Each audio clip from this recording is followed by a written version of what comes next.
Bismillahirrahmanirrahim. Alhamdulillahirabbil alamin wal aqibatu lil muttaqin wala udwana illa 'alal zalimin. Asyhadu an la ilaha illallah wahdahu la syarikalah iqraran bihi wa tauhida wa asyhadu anna Muhammadan abduhu wa rasuluh sallallahu alaihi wa ala alihi wa sallam tasliman katsira. Amma ba'd. Kaum muslimin dan muslimat yang dimuliakan oleh Allah Subhanahu wa taala, alhamdulillah kita senantiasa bersyukur dan memuji Allah Subhanahu wa taala. Di kesempatan ini kembali kita melanjutkan kajian kita dengan membahas kitab Al-Kabair karya Al-Imam Az-Zahabi rahimahullahu taala. Dan kita masih dalam pembahasan dosa besar yang ke-12, yaitu dosa perzinahan, ya. Dosa perzinahan atau berzina. Nah, kita masih dalam pembahasan pengantar terkait dengan hal ini, ya, dan kita masih akan menyebutkan beberapa perkara yang menunjukkan bahwasanya agama Islam itu betul-betul menjaga agar seseorang tidak jatuh pada perzinahan, yang disebut dengan sadduz zari'ah, ya, menjaga atau menutup segala sesuatu yang bisa mengantar, ya, kepada perbuatan yang diharamkan oleh Allah Subhanahu wa taala. Nah, pada pertemuan sebelumnya kita sudah menyebutkan beberapa di antaranya, yaitu seorang wanita tidak boleh menghentakkan kakinya agar nampak dari perhiasannya, ya, agar nampak dari perhiasannya. Allah Subhanahu wa taala berfirman, "Wala yadribna bi arjulihinna liyu'lama ma yukhfina min zinatihinna." Dalam surah An-Nisa dalam surah An-Nur ayat yang ke-31. Dan janganlah mereka menghentakkan kaki-kaki mereka agar diketahui perhiasan yang mereka sembunyikan. Ya, jadi para wanita dilarang untuk menghentakkan kaki, sekalipun pada dasarnya menghentakkan kaki itu adalah hal yang dibolehkan. Ya, tapi kalau hal itu, ya, bisa menjadi sebab, ya, atau menjadi pemicu sehingga terdengar oleh laki-laki dan akan menimbulkan fitnah bagi laki-laki sehingga menimbulkan syahwat bagi laki-laki ketika terdengar gemerincing dari perhiasannya, dari gelangnya, maka itu adalah hal yang tidak dibolehkan bagi perempuan. Kemudian di antaranya juga yang kita sudah sebutkan adalah, ya, diperintahkan untuk menundukkan pandangan. Kullil mu'minina yaghuddu min absarihim. Katakanlah kepada orang-orang yang beriman dari kalangan laki-laki supaya mereka menundukkan pandangan. Ya, supaya mereka menundukkan pandangan, karena pandangan ini merupakan sarana yang bisa mengantar pada perbuatan yang diharamkan. Awalnya memandang, kemudian setelah itu masuk pada perkara-perkara yang diharamkan oleh Allah Subhanahu wa taala. Demikian juga para perempuan diperintah untuk menundukkan pandangannya. Wa kullil mu'minati yaghdudna min absarihinna. Katakanlah kepada wanita-wanita mukminah agar mereka menundukkan pandangan-pandangan mereka. Nah, kemudian di antara perkara yang menunjukkan bahwasanya syariat kita betul-betul, ya, menjaga agar seorang, ya, tidak jatuh pada perbuatan zina adalah larangan berdua-duaan antara seorang laki-laki dengan wanita yang bukan mahramnya.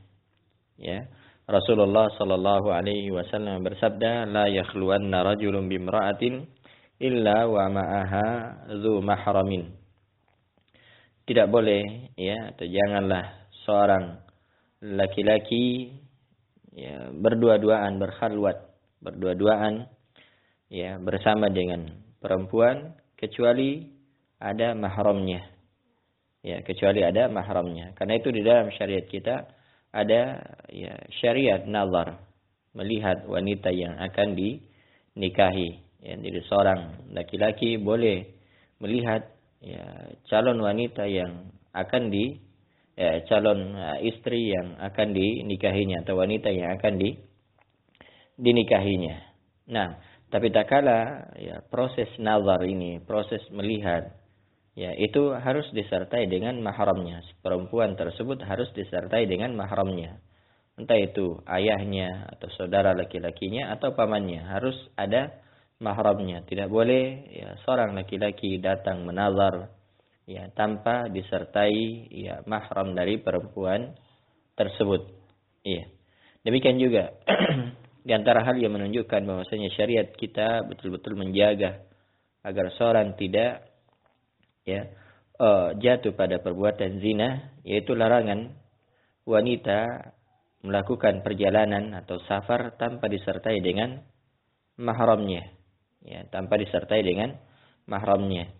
Rasulullah SAW bersabda, "La tusafir imra'atun illa ma'a dhi mahramin." Janganlah perempuan itu melakukan perjalanan atau safar kecuali disertai dengan mahram. Ya, jadi seorang perempuan apabila dia ingin melakukan perjalanan dengan jarak safar, ya, dengan jarak safar, maka dia tidak boleh pergi sendirian atau hanya pergi bersama dengan wanita lain. Ya, tapi dia harus melakukan perjalanan disertai dengan mahramnya. Ya, entah itu ayahnya atau saudara laki-lakinya atau siapa saja yang menjadi mahramnya. Nah, atau suaminya kalau dia sudah ya menikah. Kemudian yang berikutnya ya, dari hal yang menunjukkan ya bahwasanya syariat kita betul-betul menjaga agar seorang tidak jatuh pada perzinahan ya adalah ya seorang wanita ya itu tidak dibolehkan untuk menggambarkan wanita lain di hadapan suaminya. Ya, jadi misalnya ada seorang wanita dia sudah menikah ya, kemudian ada temannya wanita yang lain, tidak boleh dia gambarkan ciri-ciri fisiknya, ya, kecantikannya di hadapan suaminya.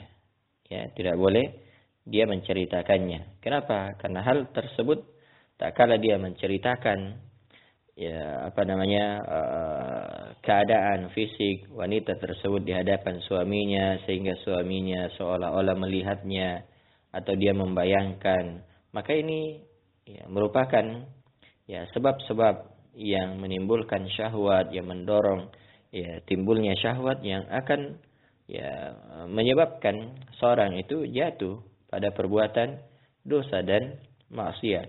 Maka syariat kita itu melarang ya, seorang wanita menggambarkan, menceritakan sifat-sifat fisik dari ya teman ya atau sahabat perempuannya di hadapan suaminya.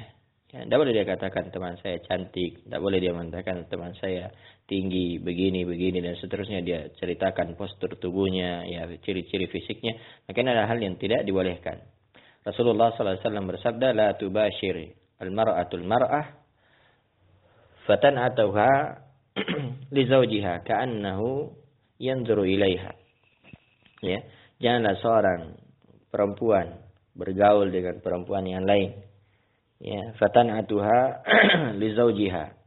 Lalu dia mensifatkan ya wanita tersebut kepada suaminya, ka'annahu yanzuru ilaiha, seolah-olah suami tersebut melihat kepada perempuan itu.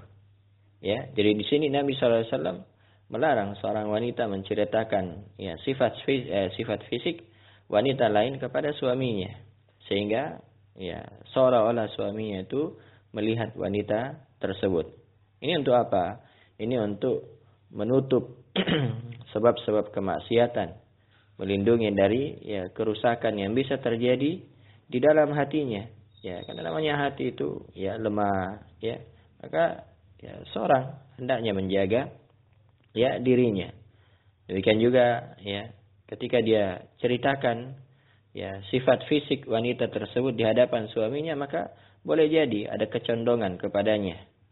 Ya, dengan menghadirkan sosok wanita tersebut ya dalam dirinya. Maka ya seorang ya wanita itu dilarang ya untuk melakukan hal tersebut. Kemudian yang berikutnya dari hal yang menunjukkan ya bahwasanya syariat kita itu betul-betul menjaga agar ya seorang tidak jatuh pada perbuatan zina, yaitu ya perintah Nabi Shallallahu Alaihi Wasallam untuk memisahkan ya tempat tidur ya anak laki-laki dengan anak perempuan. Ya, jadi apabila anak laki-laki itu ya dia memiliki saudara perempuan, maka tak kala dia sudah berumur 10 tahun tidak boleh lagi ya tidur di tempat tidur yang sama. Ya, kenapa? Karena hal itu bisa menjadi ya pemicu ya dan syaitan akan menggodanya, akan merayunya, akan menyeretnya kepada ya hal-hal yang diharamkan oleh Allah Subhanahu wa taala melalui perantaraan ya satu kasur. Nah, maka ya hal ini adalah hal yang dilarang. Ya, terlebih misalnya kalau ya dalam waktu yang lama ya, maka syariat kita datang dan memerintahkan untuk memisahkan antara anak laki-laki dengan anak perempuan, ya, memisahkan tempat tidurnya. Kata Nabi sallallahu alaihi wasallam, "Muru auladakum bis salati wa hum abna'u sab'i sinin." Perintahkan anak-anak kalian untuk salat ya ketika mereka sudah berumur 7 tahun, wadribuhum wa hum abna'u 'ashar, dan ya pukullah mereka kalau mereka belum mau salat dan sudah berumur 10 tahun. Ya, ini pendidikan Nabi sallallahu alaihi wasallam. Anak-anak diperintah untuk salat ketika sudah berumur 7 tahun, dan ketika sudah berumur 10 tahun belum mau salat, maka dipukul. Ya, dipukul bukan untuk menyakiti, tapi untuk mengingatkan betapa pentingnya kedudukan salat di dalam Islam. Demikian juga kata Nabi sallallahu alaihi wasallam, "Wa farriqu bainahum fil madaji." Dan ya, pisahkanlah mereka dalam tempat tidur. Maksudnya jangan mereka tidur bersama. Ya, harus dipisahkan tempat tidurnya. Ya, dipisahkan kamarnya misalnya. Kalau ada 2 orang ya bersaudara antara laki-laki dengan perempuan. Nah, antara laki-laki dengan perempuan. Nah, kemudian yang berikutnya dari hal yang menunjukkan ya bahwasanya ya agama Islam itu betul-betul menutup ya celah agar seorang tidak jatuh pada perbuatan zina, ya yaitu larangan wanita keluar dari rumahnya dengan memakai wewangian. Ya, jadi wanita boleh keluar rumah. Ya, boleh keluar rumah ketika ada hajat-hajatnya. Ya, demikian juga wanita boleh menghadiri salat berjamaah. Itu disepakati oleh para ulama tentang bolehnya menghadiri salat berjamaah. Ya, tapi ketika mereka keluar untuk hadir melakukan salat berjamaah atau keluar rumah ya secara umum, maka ya mereka para wanita tidak dibolehkan memakai wewangian. Ya, tidak dibolehkan memakai wewangian. Padahal memakai wewangian ya ketika menghadiri salat berjamaah itu hukumnya ya adalah hal yang disyariatkan bagi laki-laki. Disyariatkan ya bagi laki-laki untuk memakai ya wewangian, disunnahkan. Tapi bagi wanita ini adalah hal yang tidak dibolehkan. Kalau menghadiri salat berjamaah saja dan mereka tidak dibolehkan untuk memakai wewangian, apalagi kalau hanya sekedar keluar rumah ya yang bukan menghadiri salat berjamaah, maka ini lebih tidak dibolehkan lagi. Kenapa? Karena itu akan menimbulkan ya fitnah yang sangat besar. Ya, bahkan disebutkan ya bahwasanya siapapun wanita yang ya memakai wewangian kemudian dia melewati ya kelompok laki-laki atau dia melewati laki-laki lalu tercium ya bau parfumnya, ya maka itu dianggap seperti orang yang berzina. Ya, seperti orang yang berzina, menunjukkan ya hal tersebut adalah hal yang termasuk ya maksiat ya dan dosa di sisi Allah Subhanahu wa taala. Karena itu akan menimbulkan fitnah dari kalangan laki-laki. Karena itu perempuan ya atau wanita itu hanya berhias di rumahnya saja. Ya, memakai wewangian di rumahnya saja ya untuk suaminya, berdandan berhias untuk suaminya, bukan berhias ketika ya mau keluar rumah. Nah, kemudian ya yang terakhir ya, kita bisa sebutkan terkait dengan hal yang menunjukkan bahwasanya ya syariat itu ya sangat menutup celah agar seorang tidak jatuh pada perbuatan zina, ya adalah perintah Nabi SAW untuk ya memisahkan agar tidak bercampur baur antara laki-laki dengan perempuan atau yang disebut dengan ikhtilat. Ya, disebut dengan ikhtilat, ya, bercampur baur antara ya laki-laki dan perempuan. Nah, ini adalah hal yang dilarang sampai ya dalam misalnya pengajian-pengajian atau taklim itu dilarang bercampur baur antara laki-laki dengan perempuan, ya. Maka harus ya dipisahkan, harus ada hijab, ya, harus ada hijab antara laki-laki dengan perempuan. Maka Nabi sallallahu alaihi wasallam telah disebutkan dalam hadis, ba'idu baina anfasir rijali wan nisa. Ya, jauhkanlah antara nafas ya, maksudnya ya keberadaan kaum laki-laki dan kaum wanita. Jangan mereka ya bercampur baur, ya. Nah, karena itu Al-Imam Ibnu Qayyim rahimahullahu taala menyebutkan bahwasanya tidak diragukan bahwa keberadaan kaum wanita yang berbaur dengan kaum laki-laki merupakan pokok segala bencana dan keburukan, ya, serta merupakan sebab terbesar datangnya ya azab, ya. Sebagaimana hal itu ya juga merupakan salah satu sebab rusaknya perkara yang bersifat umum maupun khusus, ya. Maka berbaurnya ya, bercampur baurnya antara kaum laki-laki dengan kaum wanita ini merupakan sebab ya terjadinya perbuatan keji, ya. Sebab ya terjadinya perbuatan zina, ya, yang merupakan salah satu sebab ya turunnya musibah, ya, turunnya terjadinya wabah, penyakit, ya, dan seterusnya, ya, dari hal-hal yang membahayakan. Karena itu ya perbuatan zina ini merupakan sebab ya munculnya ya penyakit yang sangat berbahaya.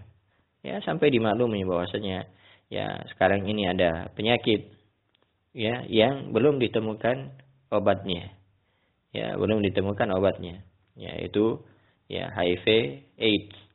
Nah, karena itu hendaknya seorang ya berusaha ya dia senantiasa memohon kepada Allah Subhanahu wa taala agar ya dia dijaga oleh Allah Subhanahu wa taala. Nah, maka ini beberapa hal yang menunjukkan bahwa syariat kita, syariat Islam itu datang ya dan betul-betul menjaga ya agar ya seorang ya tidak terjatuh pada perbuatan perzinahan.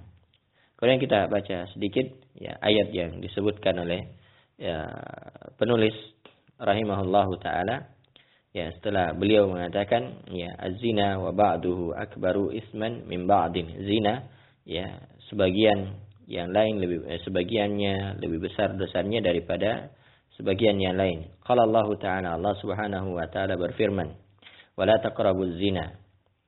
Ya. Innahu kana fahishatan wa sa'a sabila. Ya, kata Allah Subhanahu wa taala, "Wa la taqrabuz zina." Dan janganlah kalian mendekati ya zina. Ya, jadi di sini dikatakan wa la taqrabuz zina. Janganlah kalian mendekati zina. Ya, artinya mendekati